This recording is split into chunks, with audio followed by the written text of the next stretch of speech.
Hey, it's Ano. Welcome back to another video.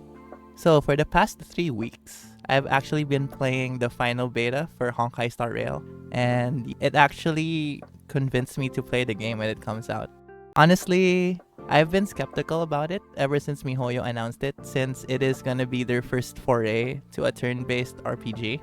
But after playing the beta, I gotta say that they were able to convince me. Basically, this video is gonna be my overall impressions of the beta and what I think of the game so far, and if it's gonna be good, and if you should play it if you're interested. Let's move on to the video. Now, the first thing that I'll discuss is the story. Now, don't worry, I'm not gonna speak about specific plot threads or stuff like that. I'm just gonna give my overall summary, I guess, of the basic foundation of the story. So the basic plot summary so far is that you are an amnesiac named the Trailblazer. It's kind of like the Traveler in Genshin. And then you are found by the Astral Express crew, which consists of Himeko, Welt, March 7th, and Danhong. And of course, the mascot, Pom Pom. And then they basically take you in and let you join the crew. And you go off to several planets.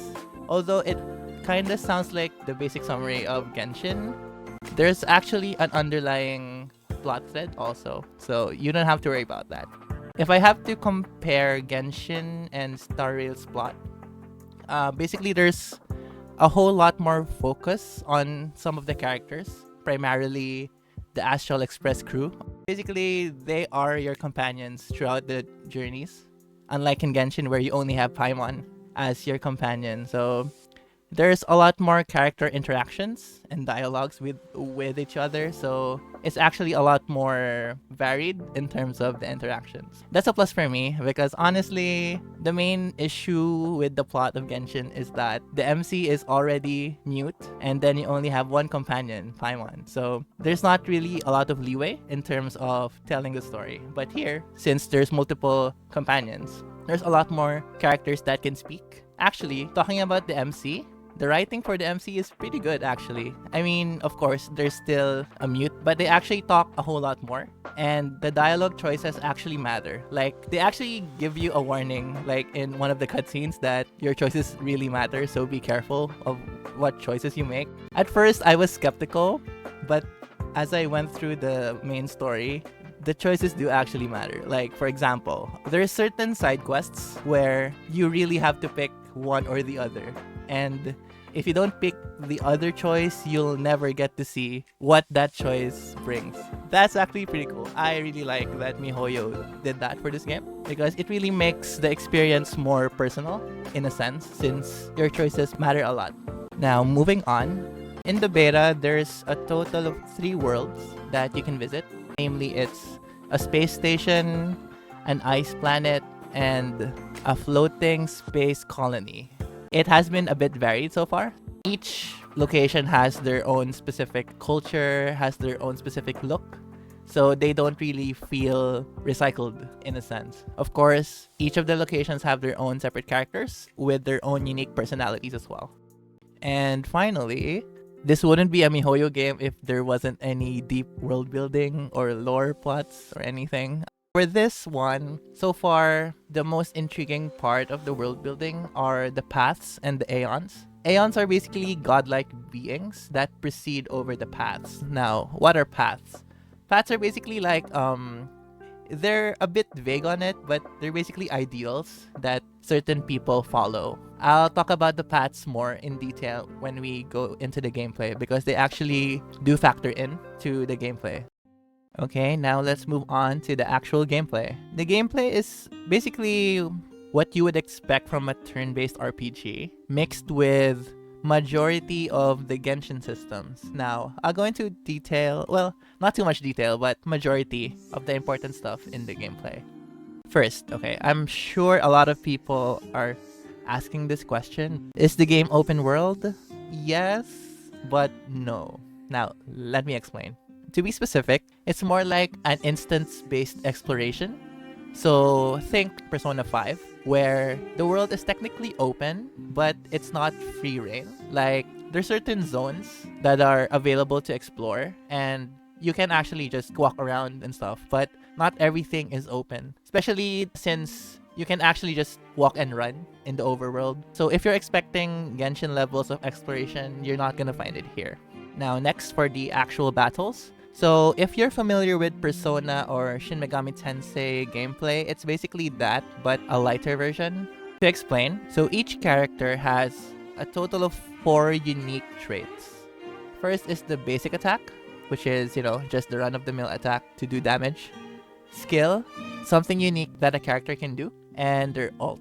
What's unique about the ult in this game is, once you have the ult ready, you can actually use it at any time. So let's say there's a row of enemies that have their turns stacked up. You can actually activate the ult during that time, just so you could do something. Like, for example, this is a very common tactic that I use in battles. Whenever my party is low at HP and my healer's ult is ready and the enemy is still attacking, I tend to activate my ult during that time so that when the enemy continues their attack, I could heal up my characters first so that they won't die. It's a pretty unique system, I should say. It's one of the cornerstones of the strategy for this gameplay, I would say. Moving on, so the techniques are basically overworld skills because they apply certain effects when you're in the overworld. And then for the talents are basically like passives for the characters that activate at certain times during battle. There's heavy emphasis on exploiting weaknesses because each enemy has what you call a toughness bar, and you can only break that bar if you use an element the opponent is weak to. Now, let's say you hit the opponent with an element that's neutral. Then you only deal damage to the HP of the opponent, but the toughness bar won't go down.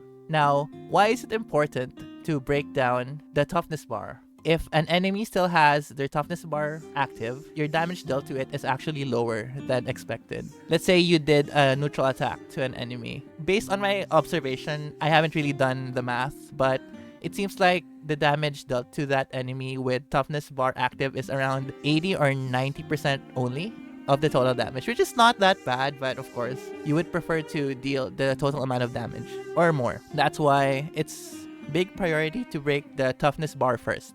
Now, after breaking the opponent, each element has a special secondary effect that they apply to the enemy. I say that, but actually there's only like 3 elements that have a special and unique effect on the enemies. I'll talk about that later when we get to the elements. Now, let's move on to the element system. So, as usual of a gacha game, this game has an element system. There's a total of 7, namely fire, ice, lightning, wind, physical, imaginary, and quantum. This is actually the same elements from Honkai Impact 3rd, although they added wind in the mix. Now, I did mention earlier that when an element applies break to an enemy, they have a secondary effect. 4 of those are actually just damage over time effects, namely for fire, lightning, wind, and physical. The only 3 elements that have a unique secondary effect are ice, imaginary, and quantum. Ice basically makes the enemy frozen, and then for imaginary, it basically decreases the speed of the enemy, which affects their turn order. And for quantum, based on what I noticed, it's basically the same with imaginary. It delays the enemy's movement. Next up is the path system. Remember I said that the paths are actually pretty important in gameplay too? In gameplay, the path system basically gives each character a certain role that they can do. So far in the beta, there's a total of 7 paths. Namely, Destruction, which is basically a DPS role. The Hunt, which is focusing on single target DPS. Erudation, which is basically AoE DPS. Harmony, which basically focuses on giving buffs to party members. Nihility, which focuses on giving debuffs to enemies. Preservation, which is more or less the tanking role. And finally, Abundance, which is basically the healers. Now let's talk about how to upgrade your characters. Basically, it's very similar to Genshin also. Let's talk about the light cone system first. So, the light cones are basically the weapons in this game. And each weapon follows a certain path. That means that you can only equip a character with a light cone that corresponds to the same path. Let's say a character under destruction can only equip a destruction type light cone, so on and so forth. Yeah. Next is the relic system. The relic system is basically the artifact system from Genshin, but this time there's 6 pieces. Although it's not like Genshin where you have to complete a set with 6 pieces. No, it's actually divided into 2 classes. The basic Genshin setup is for the first part, which consists of 2-piece effects and 4-piece effects. And then the other 2 is another set of minor relics. I say minor because they only have a 2-piece effect, but sometimes they have a more powerful effect. Next are the traces. Traces are basically the skill set that you can improve via level up. The traces are like the basic attack, the skill, alt technique, and the talent. So you can level that up similarly to how you level up skills in Genshin. And finally, the Eidolon system. Eidolons are what you call the dupes here. Kind of like Genshin, the max here is at 6 Eidolons. One important stat that's particularly important in the gameplay of this game is the speed stat. Now, why is it important? Because it determines which unit moves first.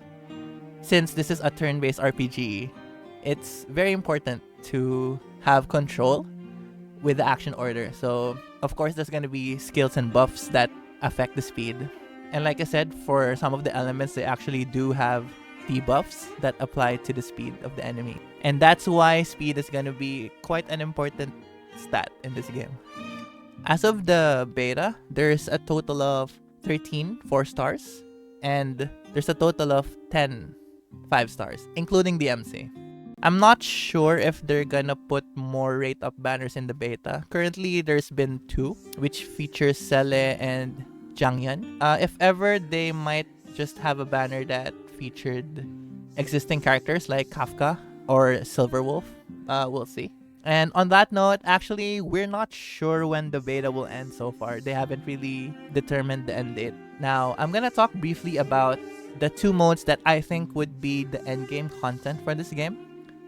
First is the simulated universe. Now, for this mode, you actually unlock it fairly quick and early on in the game, but that's because there's multiple levels in the simulated universe. Basically, it's like a roguelike dungeon where you go through fights, and after every fight, you get to choose a buff that you can apply to the party. So it's basically like the Elysian realm for the Honkai players out there. I actually like this mode because, well, I normally like roguelike games anyway, so yeah. The second mode is Forgotten Hall. Now, this should be more familiar to the Genshin players there because the Forgotten Hall is basically like the spiral abyss of this game. So it's like floor per floor per floor kind of thing. If you're familiar with the spiral abyss, it's basically that. And now let's move on to the next part, which is everyone's favorite part of a gacha game, the gacha. The gacha system for this game is... Okay, I know I've been saying this a lot in this video, but the gacha system is basically like Genshin's, where there's a rate up banner for a featured unit, and there's a light cone banner, which is, again, the weapon of this game, and there's also the standard banner. But there's actually one more banner, which is the beginner banner. I'm gonna talk about that first. The beginner banner is basically a guaranteed 5-star banner, but you get the guaranteed 5-star after 50 pulls. And after the 50 pulls, the beginner banner will be gone. Now, I've seen some people talk that it was possible to get multiple 5-stars if you're lucky enough, but from my experience, I've only gotten 1 actually, so that remains to be seen. But yeah, let's see what happens in the live version. Alright, now let's move on to the specifics. The other thing that's different for the gacha of this game is on the light cone gacha, basically. If you're a Genshin player, you know that whenever there's a weapon banner, there's always 2 5-star weapons that are featured, right? Now, for this game, there's only 1 light cone featured in the banner. And the rate to get it is actually 75%. So yeah, it's a bit easier to get the 5-star weapon, but of course, it's it's still 75, not 100%. So there's still that 25% that you might get an off-banner light cone. In that case, just like in Genshin, if you don't get the rate up banner first, then the next 5-star on that banner, you'll be able to get the weapon on rate up. For the character, it's basically the same as Genshin. There's just one 5-star that's featured, and there's 3 4-star characters featured. And there's also a 50-50. Now, in terms of the soft pity, it's kind of hard to tell if there's a soft pity, but based on my experience when I was rolling for Cele, I actually got her at around 77 pulls. So based on that, I want to say that there's a soft pity, but of course, that remains to be seen on the live version. But that's basically it. Oh wait, sorry. There's another thing. The last thing that's different in the gacha system of this game is on the standard banner actually. So once you reach the 300 pull on the standard banner, you actually get to choose one 5-star character. Now, based on the wording of MiHoYo so far in the beta, you can only do this once. So yeah, it's a one-time deal. So if you're actually aiming for a specific character in the standard banner, this is one way to ensure that you get that character that you want. It's a pretty good quality of life change, I would say. Although, yeah, it would take time because it is on the standard banner and it'll take 300 pulls. So yeah, but hey, that's better than nothing, I would say. Now let's move on to an actual part where I play the game for a bit and show you what it's like. Alright, now we are on the game. I'll just show you a bit of a snippet of how the game would play in a daily basis, I would say, since I am pretty much done with the main story quest at this point. So yeah, just to show you how the dailies go. Now, saying it now, the dailies are pretty fast in this game. Okay, wait. Let me just talk right now. Okay. So, currently we are in the Astral Express. This is basically the hub area. So, you can just walk around. You can have characters over here visit once you're done with the character story quests. Oh yeah, you can just walk around and talk to people. Here's Welt, and here's Himeko, Hook. Yeah. And here is the Forgotten Hall actually. So this is how you access it once you unlock it. And let me bring up the map real quick. Alright, so this is what I meant by the game being instance based. You basically choose a map where you'll go to, and when you go to a certain map, let's say here, you can teleport there, and then you load in there, and then you basically basically once you get into a map, the exploration is basically like an open world, like I said, but the areas are pretty limited. Although they are actually pretty big, I would say. They're not all that small. And the world actually feels alive because there's a bunch of NPCs walking around. You can interact with a number of people. NPCs, I should say. There's actually no co-op in this game, unfortunately. So for those wanting some co-op, maybe in an event, but not in the normal game. Right. Let me open up the menu. Now, the travelogue is basically a summary of the current events right now. So here, this is the simulated universe. It's a permanent game mode. It's one of the end game modes, like I said. This one is an event. It started a few days ago. It's basically like a raid mode kind of thing. And there's actually some co-op, but in the sense that there's a boss that you can share with other players and you can take it down together. In terms of like the damage dealt is what the co-op is like in this event. And then Chingche, she is actually free after clearing a certain stage in Forgotten Hall. Hopefully they keep it that way in the live version. And this is the current rate up banner. Jingyuan. I'm sorry if I pronounced that wrong. But yeah, Before his banner, the banner was for sale, which I fortunately got, as you can see. So yeah. The guide is where you can see basically the dailies. So how the dailies work in this game is there's a total of 5 tasks each day. Um, each day it's a different list. The only one that doesn't change is this one, the one daily mission. The one daily mission is basically like the commissions in Genshin, and the other ones change. Like here, Stagnant Shadow and Echo of War is basically different different kinds of instances. Echo of War is basically what do you call that in Genshin? The weekly bosses. Yeah. Stagnant Shadow is basically like a world boss of sorts. Yeah. So yeah. You only need to do enough tasks so you can reach 500. As you can see here. Yeah. Per stage you get a certain amount of reward. So here it's 10. I forgot the name of the currency here, but yeah, that's basically the gacha currency. 10, 10, 10. So 30, 15, 45, 15 again, 60. So from the dailies you get a total of 60 of the gacha currency and some Trailblaze XP, which is basically the same as Adventure Rank XP, and some credits and other stuff. So okay, let's try to do a daily. Here it's in Boulder Town. Oh, I think this is the first time I disappeared actually. So let's go. This area is in the first world, or technically second world, but yeah, it's not really that.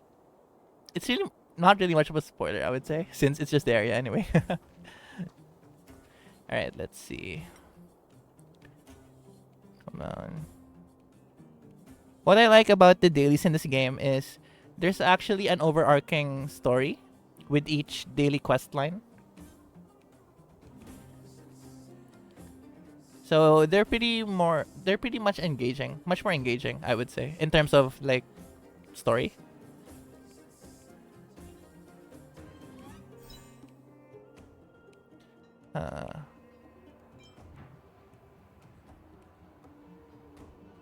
You can find something strange. Okay, let's see. Although for the actual gameplay of the dailies, it's kind of similar to Genshin, I would say. It could range from a basic thing to fighting enemies and stuff like that. Although for this one, this is the first time I've encountered this one, so I'm actually not sure what to expect. Give me that about the shape of a person. Someone needs to be here. Oh, sorry. I attacked. The wall. So basically, I guess here we just need to find some traces of stuff. Oh wait, I think I saw something here. Okay. You can find similar stuff here, like this one in the overworld, which you can collect.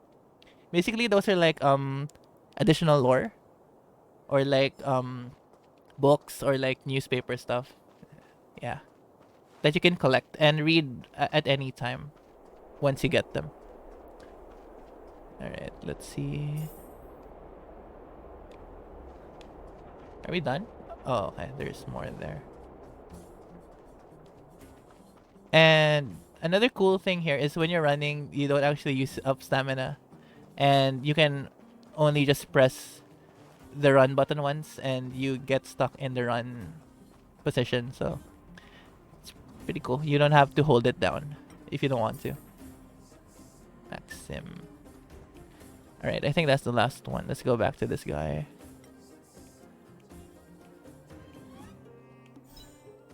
Mining pick.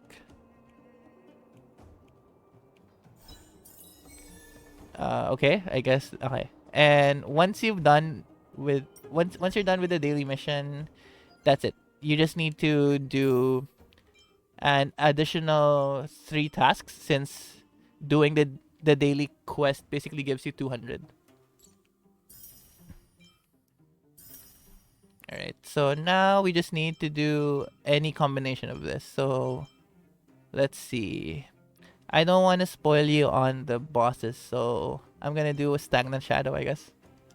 Let's see. The survival index. This is actually pretty handy because you can actually just teleport to any of these. These are basically the things that you have to farm for materials. Be it ascension materials or light cone materials or stuff like that. This one, this is needed for the character ascension stuff. So let me see which of my characters need ascending. Since I just got to Trailblaze level 40.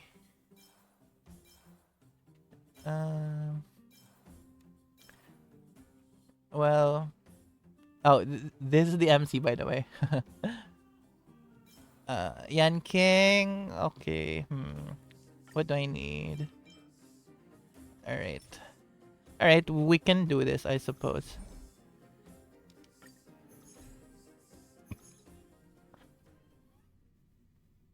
All right. We're going to the third world, basically. This is basically Space Liwe. And yeah, let's see what needs to be done. And now here. Before you do a certain dungeon, you can actually see the kinds of enemies that you can encounter there. So you can prepare which characters and which elements you need. So here, for example, there's fire, wind, quantum, physical, lightning, quantum, lightning, and imaginary. As you can see, each enemy usually has 2 or more weaknesses. So yeah.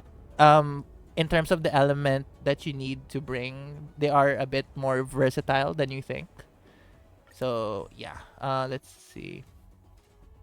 Oh, I think I'm pretty much good. I just have to replace... Oh, actually I'm good. Okay, alright. Let's see.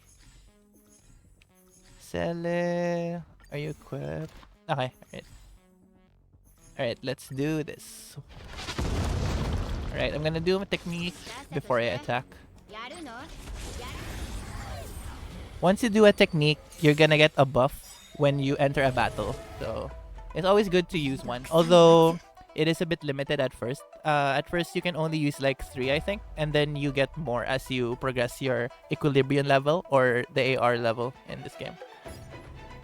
Alright, let's see. Alright.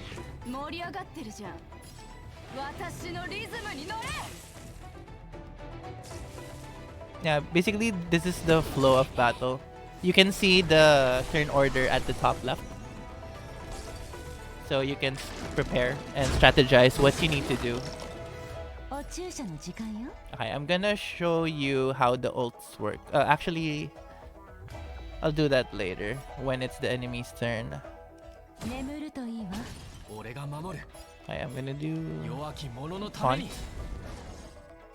Alright, so as you can see, it's the enemy's turn, right? Technically, so if I choose to use an ult now, it'll change the turn order.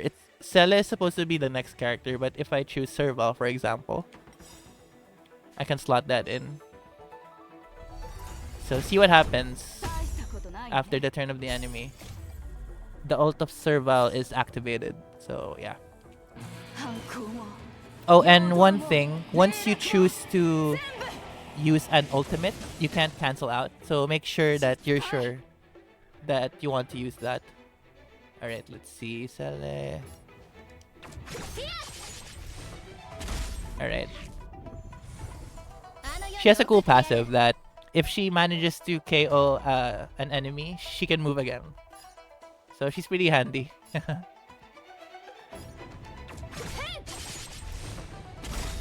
Alright. Oh, and if it just so happens that her ult becomes active after a turn, you can move again. So yeah, she's pretty busted, I would say.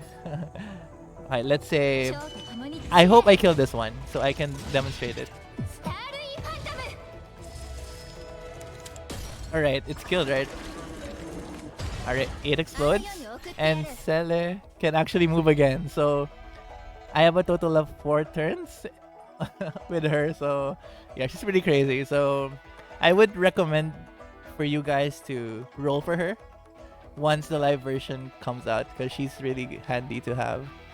Even though she's supposed to be a single target DPS.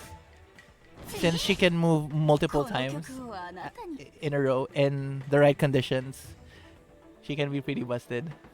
Alright, another example of the ult here. Okay, I'm gonna attack with serval, and then I can slot in... Oh, wait. Oh, okay. Here's another example of the ult. So, let's say you have... It's one of your character's turn, and you activate the ult of another character. The ult will activate first, before the active character's turn will happen. Just like what happened here. So this is basically a heal.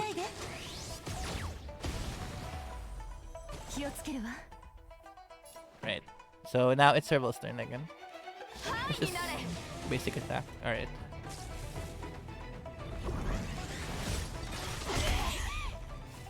Oh no. Sele got frozen. And serval. But yeah, it's fine. Let's attack with MC. And then, let's say, yeah. I can use the ult after his normal turn, so yeah. Alright. Alright, let's attack with Silly. And then with serval. Oh wait, no. Oh yeah, because when a character is frozen, when they recover, it usually skips their turn. But let's heal up serval first. Alright.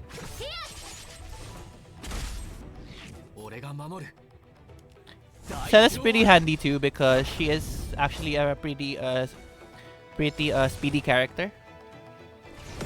So she tends to have more turns than other characters.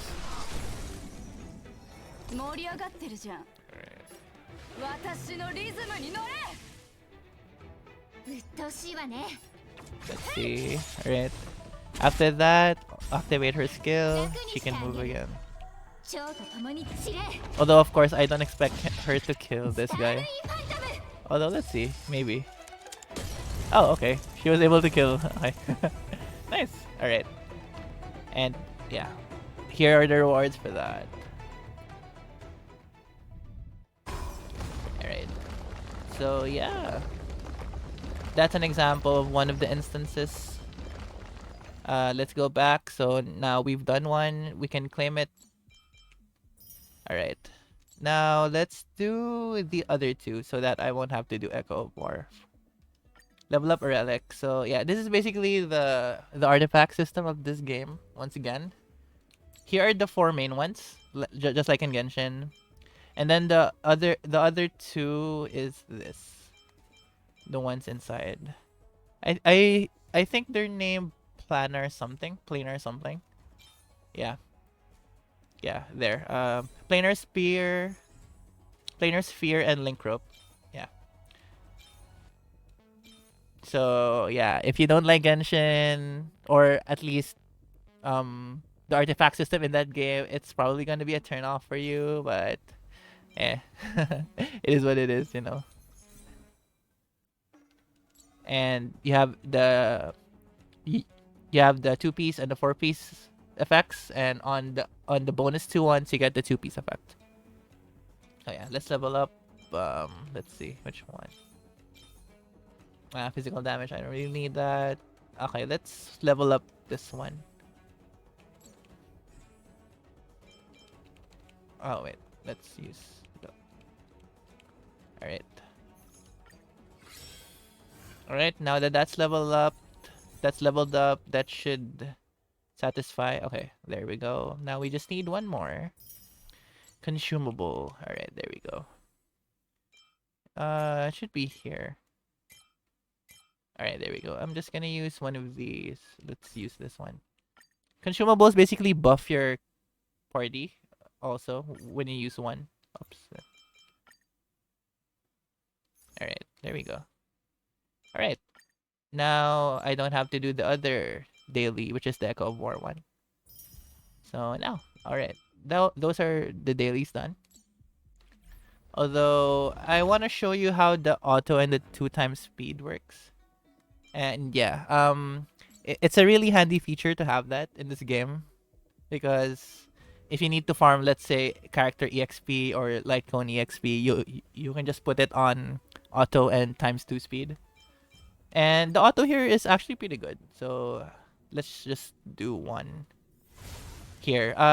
This particular one is where you can like farm for the light cone XP, and you can actually do a maximum of 6 at a time, and one wave is equal to like 10 of the energy here. So let's do 6. And then just check the characters that you need. Let's see. I'm gonna change out Serval to Yan King. There we go. Is he good? Let's see. Alright. And then what else? Okay, alright. I'm gonna show you the auto and the times 2 speed. Alright, I'm gonna set this. You can see them at the upper right. Here is the times 2 and here is the auto.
Alright, so yeah, farming can be easily done because of that. Right. Honestly, that's what I usually do when I need to farm something every day. Since it's less hassle and you can just leave it there to farm itself. So yeah, for those that have the worry of the farming to be very tiring, there you go. Alright. Oh, I actually leveled up. I'm Trailblaze level 41. Ah, that's actually good since I can show you what happens and how you can do. How can you get the rewards? So what you just need to do is go back here in the parlor car. Look for Pom Pom. Ah, there we go. I love Pom Pom. He's so cute. Hello. You choose how's my trailbase level, and then this is basically where you get the rewards. So yeah, again, it's pretty similar to Genshin. And yeah, once you reach e- um every 10 levels, there's an ascension quest. Over here it's called an equilibrium level, and that's when the character limits are increased and stuff like that. So yeah.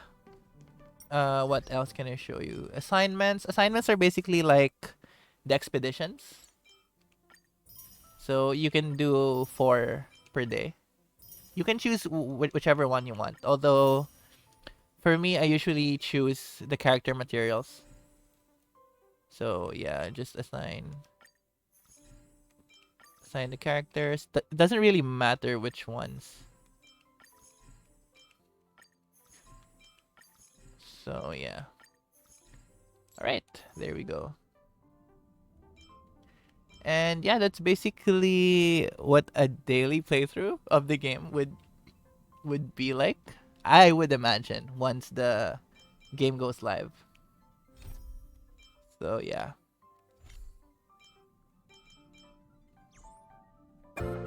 And that's basically the video. Overall, like I said, I've been pretty much convinced to actually play this game once it releases. So yeah, tell me what you think. Has my video been clear enough about the questions that you have for this game, or do you have any other questions?